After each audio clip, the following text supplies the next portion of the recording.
scriptures. That's what we'll be looking at this morning.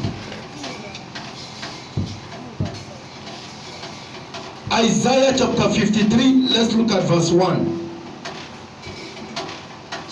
Are we together? Is it on the screen? Please, can we read it?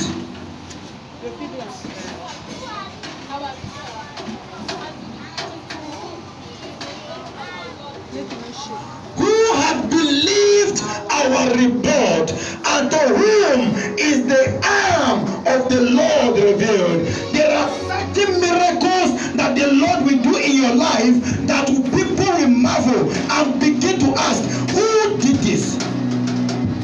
There are certain miracles that God will do in your life that your enemies will be asked, how did this happen? Child of God, I come to discover that it doesn't take God anything to bless you. God does not need permission from your enemy to bless you.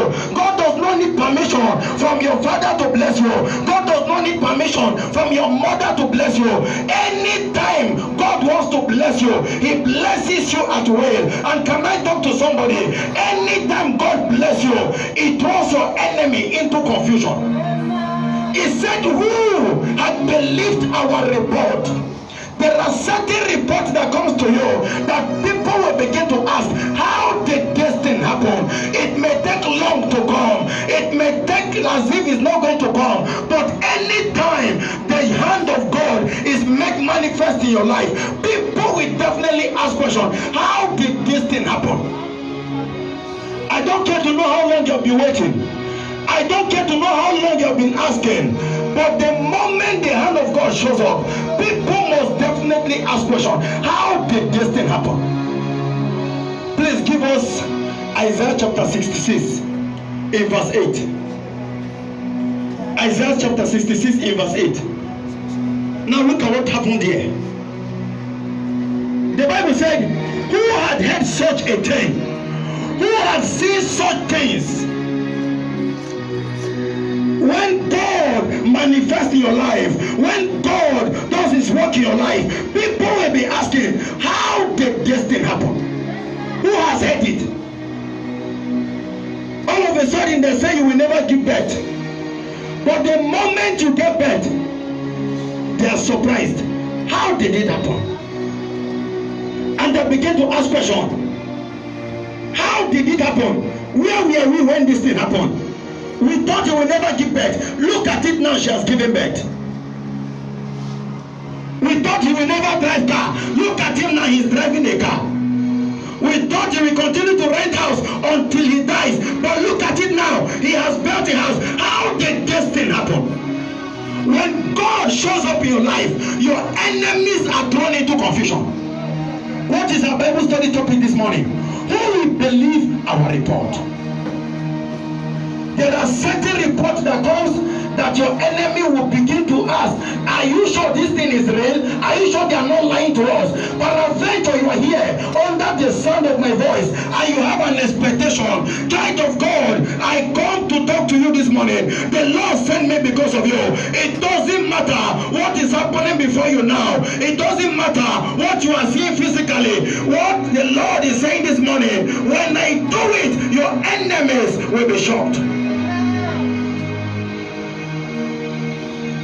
It got to a point in the life of Abraham and Sarah. They thought that Abraham will never give birth. They thought that Sarah at her old age will never be able to give birth. But when the Lord showed up, it surprised her enemies. Genesis chapter 21 verse 7. Genesis chapter 21 verse 7. I thought we were looking at scriptures this morning. I want to give you some scriptural backup so that when you live here today, your mentality about life will change. Now look at what the Bible said. And she said, who would have said unto Abraham that Sarah should have given children son? For I have borne him a son in his old age. They thought because she's old, she can never give birth again. They thought her body is too weak for her to be pregnant. She has hit menopause, no hope of childbirth again. But the Bible said, and Sarah looked up and down and said, who would have believed my report? Who would have believed this thing?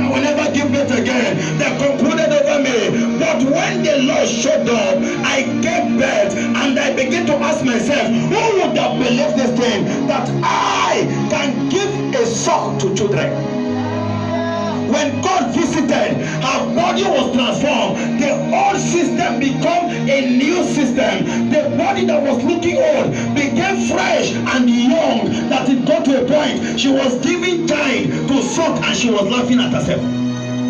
Look at me now. Giving child to suck. Who would have believed that I will give child to Abraham? I'm talking to somebody this morning.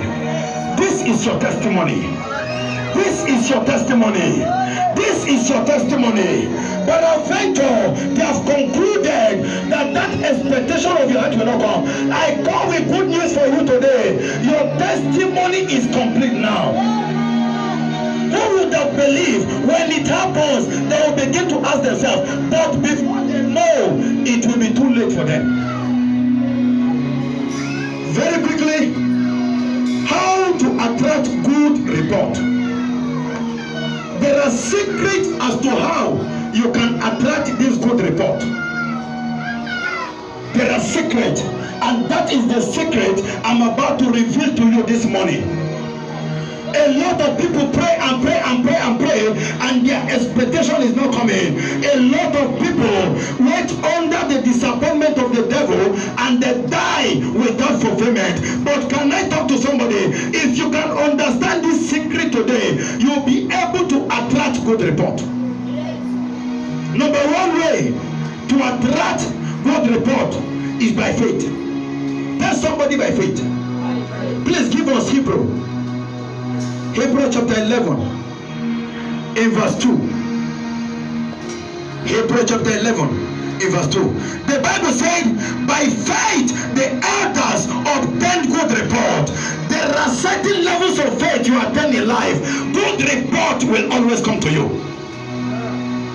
It doesn't matter what the enemy is saying. It doesn't matter what people around you are saying. With your faith, good report will always come to you. If you have faith, you can command anything and it will happen. Look at what the Bible said. For by it the elders obtained a good report. By it was by faith that the elders obtained a good report. I told you something. Anytime report comes to you, a good report comes to you, it throws your enemy into confusion. If you must obtain good report from God that will throw your enemies into confusion, child of God, carry faith. Carry faith. Number two, by the words of your testimony. You may not look it, but keep saying it. You may not appear as if it is, but keep saying it. One day, whatever you are saying will surely come to pass. You are saying it and people are looking at you. How will this thing happen? She doesn't look it. Where will it happen from? Child of God, keep saying it. One day you will become that which you say. The Bible said in Revelation chapter 12 verse 11, and they overcame him by the blood of the Lamb and by the word of their testimony. They testified it and they became it. Are you hoping on God for a marital settlement? Child of God, the man may not be there, but keep testifying it. One day it will surely come to pass. A woman believing God for marital settlement. The man was not there, but she fixed her marriage date. She went and bought books, bought clothes. They said, the man don't come. She said, I know the man is coming. And eventually, because she testified it, the man came. And the date that she fixed and said, God, this is my wedding day, it happened as she fixed. Number 3, be hopeful. Be hopeful. Hebrew chapter 11 verse 1. Please give us verse 1. I want you to understand something. Hope is the mother of faith. Hope is the mother of faith. How did I know? In Hebrew chapter 11 verse 1 he said, and now faith is the substance of things hoped for, the evidence of things that are not seen. The faith is the result of the hope you carry in you. He said it is a substance of hope, of what? Things hope for. That means the faith is the evidence of the hope that you carry. Without the hope, the faith cannot be manifested. That is why the hope is the mother of faith. Am I talking to somebody? In as much as you have faith that God can do it, if you don't have hope, it will not come. The things are not there. You are believing that it will come, but without hope, they will never come to physical manifestation. So for you to be able to command that result that will put your enemy to shame, child of God, carry hope that as long as you live, that your expectation will surely come. What am I saying today? It doesn't matter what men say about you. Men's conclusion is not God's conclusion. Where men conclude, God is still saying something concerning you.